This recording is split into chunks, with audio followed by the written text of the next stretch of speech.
అందరికీ నమస్తే. మన జీవితంలో అన్నీ కూడా అనుకున్నవి అనుకున్నట్లుగా సాగిపోతుంటే, ఏ సమస్య కూడా ఎదురవ్వకుండా సానుకూలంగా సాగిపోతుంటే అది జీవితం ఎలా అవుతుంది చెప్పండి? కాదు కదా. జీవితం అన్నాక ఎత్తుపల్లాలుంటాయి, ఒడిదుడుకులుంటాయి, సడన్ షాకింగ్స్ ఉంటాయి. అంటే ఒక్కొక్కసారి అన్నీ సాఫీగా సాగిపోతున్నాయి అనుకున్నటువంటి తరుణంలోనే సడన్గా కొన్ని కుదుపులు అనేటివి జీవితానికి వచ్చేస్తుంటే మనకి ఎదురవుతుంటాయి. కొన్ని ప్రతికూలమైనటువంటి పరిస్థితులు ఎదురవుతుంటాయి. కొన్ని అమ్మ ఇంత పెద్ద సమస్య వచ్చిందా అన్నంత భయపెట్టే విధంగా కూడా కొన్ని సమస్యలు ఎదురవుతుంటాయి. అంటే మనం సాఫీగా సాగిపోతున్నాం అని ఎప్పుడైతే ప్రశాంతంగా ముందుకెళ్తుంటామో సడన్గా మనకు తెలియకుండా ఒక లోయలో పడిపోయినంతగా బాధల్లో కూరుకోవాల్సినటువంటి పరిస్థితులు ఏర్పడుతుండొచ్చు. అయితే ఇలాంటి సమస్యలు ఎదురైనప్పుడు అది ఏ రూపంలో అయినా కావచ్చు, పరిస్థితుల రూపంలో, ప్రతికూలమైనటువంటి పరిస్థితుల రూపంలో కావచ్చు, సడన్గా వచ్చేటువంటి కష్టాల రూపంలో కావచ్చు, ఆర్థిక సమస్యలు కావచ్చు, సామాజిక సమస్యలు కావచ్చు, ఏదైనా సరే ప్రతికూల పరిస్థితులు మీకు ఎదురయ్యాయి అంటే మీరు ఎలా స్పందిస్తారు? ఒక అనుకూల సంఘటన మనల్ని కుదిపేసినప్పుడు మన మనోబలానికి, మన ఆత్మవిశ్వాసానికి టోటల్గా చెప్పాలి అంటే మన మనుగడకి ఒక పెద్ద పరీక్ష. మరి ఈ పరీక్షను ఎలా ఎదుర్కొంటున్నారు అనేది మీ జీవితాన్ని, తద్వారా మీ మీద ఆధారపడినటువంటి వాళ్ళ జీవితాన్ని కూడా నిర్ణయిస్తుంది. మనం ఎప్పుడు కూడా మానసికంగా ఎలా ఉండాలి అంటే ఏ సంఘటన ఎదురైనా కూడా ముందుగా నువ్వు నిలబెట్టుకోవడానికి సంసిద్ధంగా ఉండాలి. మనోబలాన్ని మనం పెంచి పోషించుకోవాలి, ఆత్మవిశ్వాసాన్ని పెంచి పోషించుకోవాలి. ఇక్కడ అంతా శూన్యమైపోయింది, ఇంకేమీ లేదు అనుకున్నటువంటి సమయంలో నీలో ఉన్నటువంటి ఆశ ఉంటుంది చూసారా, ఆ ఆశ అనే ఒక చిరు దీపాన్ని నువ్వు వెలిగించుకొని నీ చుట్టూ కూడా వెలుతుర్ని ప్రసరింపజేసే అంతగా మనోబలం అనేది నిరంతరం నీలో ప్రవహిస్తూ ఉండాలి. అప్పుడే జీవితంలో నువ్వు గెలిచినట్టుగా. అన్నీ సాఫీగా సాగిపోతే నీ జీవితం సాఫీగా సాగిపోయింది, నువ్వు సక్సెస్ఫుల్గా జీవించావు అనేది కాదు. ఇక్కడ ఒడిదుడుకులు ఎదురైనప్పుడు నువ్వు ఎలా ప్రతిస్పందిస్తున్నావు అనేది చాలా ఇంపార్టెంట్. నాకు తెలిసినటువంటి ఒక అమ్మాయి గురించి ఇక్కడ చెప్తాను నేను. అమ్మాయికి ఎప్పుడో 10th క్లాస్లో పెళ్ళైపోయింది. అసలు ఏమీ తెలియదు, ప్రపంచమే తెలియదు. చిన్న వయసులో పెళ్ళి, చిన్న వయసులోనే పిల్లలు, బాగా ఏ కష్టం రాకుండా చూసుకున్నటువంటి హస్బెండ్. ఇంతే ఇంకా ఆమెకి. ఇంకా వేరే ఏమీ, ఆమెకు వేరే లోకం ఏమీ లేదు. ఆమెకి ఏం కావాలి అన్నా వాళ్ళ హస్బెండ్ తీసుకొచ్చి పెడుతున్నాడు. సో అలాంటి పర్సన్ జీవితంలో అనుకోకుండా అసలు ఆమెకి బయట ప్రపంచం, బయట జ్ఞానమే తెలియదు. తనకున్నదంతా ఇంట్లో వండి పెట్టడం, పిల్లల్ని చూసుకోవడం, హస్బెండ్కి వండి పెట్టడం, అంతే. కాలక్షేపానికి కాస్త టీవీ చూడటం, ఎంత అవసరమైన ఏమైనా ఉంటే కొనుక్కోవడం, ఇంతే. నా చిన్న ప్రపంచం తనది. కానీ తన చిన్న ప్రపంచం ఒక్కసారికి ఒక పెద్ద కుదుపుకు లోనైంది. ఒక పెను తుఫాను లాగా, ఒక సునామీ లాగా తన జీవితంలో ఒక అతి పెద్ద కష్టం ఎదురైంది.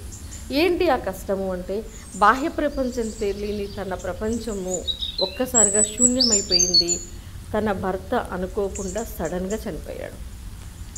అసలు ప్రపంచమే తెలియని మనిషి ఇప్పుడు ఎలా బ్రతకాలి అనేది ఒక పెద్ద సమస్య.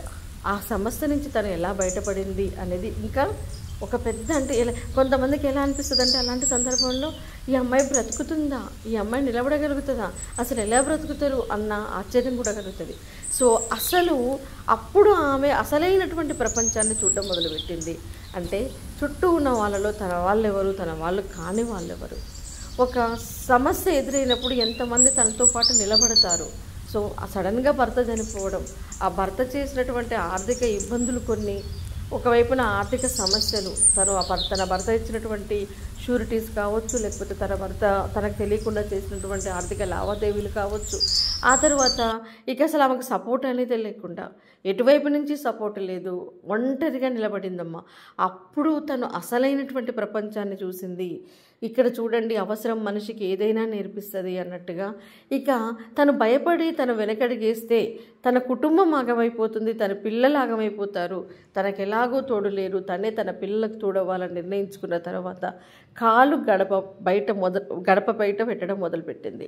ప్రపంచాన్ని కొత్తగా నేర్చుకోవడం మొదలుపెట్టింది. ఈ ప్రపంచంలో, ఈ స్వార్థపు ప్రపంచంలో తన జీవితాన్ని ముందుకు తీసుకెళ్ళాలి అంటే తనం ఏం చేయాలి, తాను ఎలా మార్చుకోవాలి, అసలు రోడ్డు మీదకి వెళ్ళి ఒకరితో మాట్లాడమే తెలియనటువంటి ఆ అమ్మాయి బయటికి వెళ్ళడం, ఉద్యోగం చేసుకోవడం, బండి మీద వెనక కూర్చోవడానికే భయపడేటువంటి అమ్మాయి స్వయంగా బండి నడపడం నేర్చుకోవడం, 10th క్లాస్లో ఆపేసినటువంటి అమ్మాయి స్వయంగా అంటే అవసరానికి కంప్యూటర్ నేర్చుకోవడము.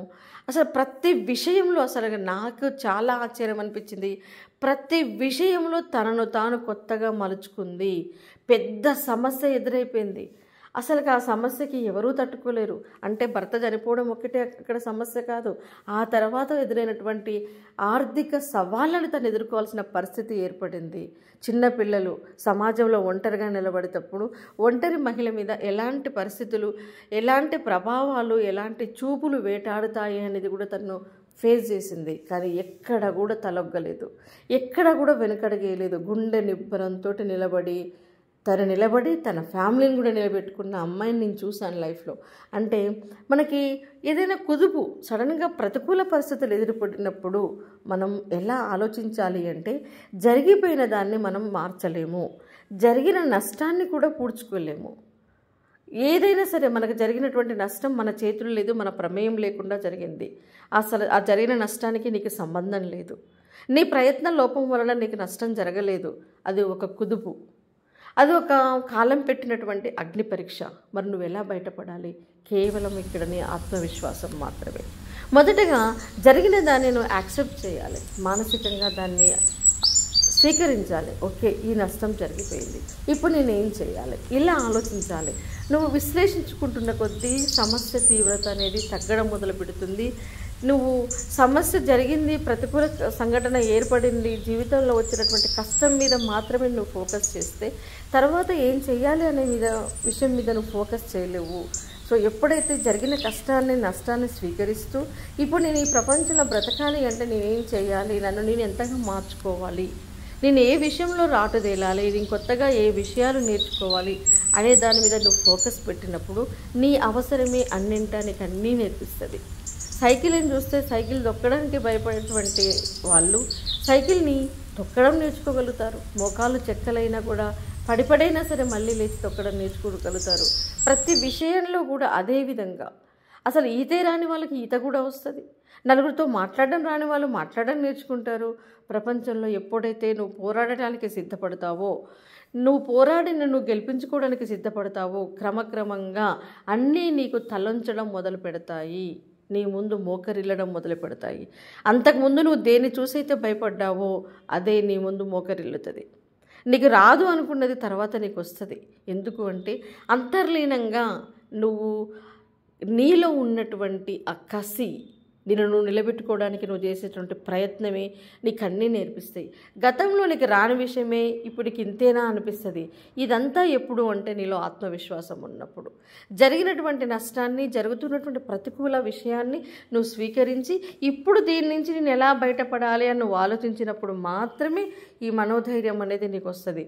అలా కాకుండా జరిగిన దాని గురించి ఆలోచిస్తూ ఉంటే, జరిగిన విషయాన్ని గురించి ఏడుస్తూ కూర్చుంటే ఇందులో ఏదీ జరగదు. నీ జీవితం అక్కడితోటి ఆగిపోతుంది. కాబట్టి ధైర్యంగా, ఆత్మవిశ్వాసంతో, మనోబలంతో నువ్వుకున్నటువంటి ఎదురైనటువంటి ప్రతికూల పరిస్థితులని ఎదుర్కోవాలి తప్ప, కష్టాలకి ఎదురెళ్ళాలి తప్ప, వాటిని చూసి వాటికి భయపడి ఎప్పుడు కూడా మనం వెనుకడుగేయొద్దు. అన్నీ మనకి నేర్పిస్తుంది. కాలమే అన్నిటిని నేర్పిస్తుంది. కాలమే కొన్ని గాయాలను మారుస్తుంది. కాలమే కొన్నిటికి సమాధానాలు చెప్తుంది. కాబట్టి నిన్ను నువ్వు నిలబెట్టుకునే ప్రయత్నం నిరంతరం చేస్తూనే ఉండాలి. సమస్యలు ఎదురైనప్పుడు వీరోచితంగా పోరాడాలి. అంతే. నేను నువ్వు చెక్కుకోవడం నిరంతరం, అది చెక్కుకునే పని అనేది అది నిరంతర ప్రక్రియ అని నువ్వు గ్రహించాలి. ఓకే.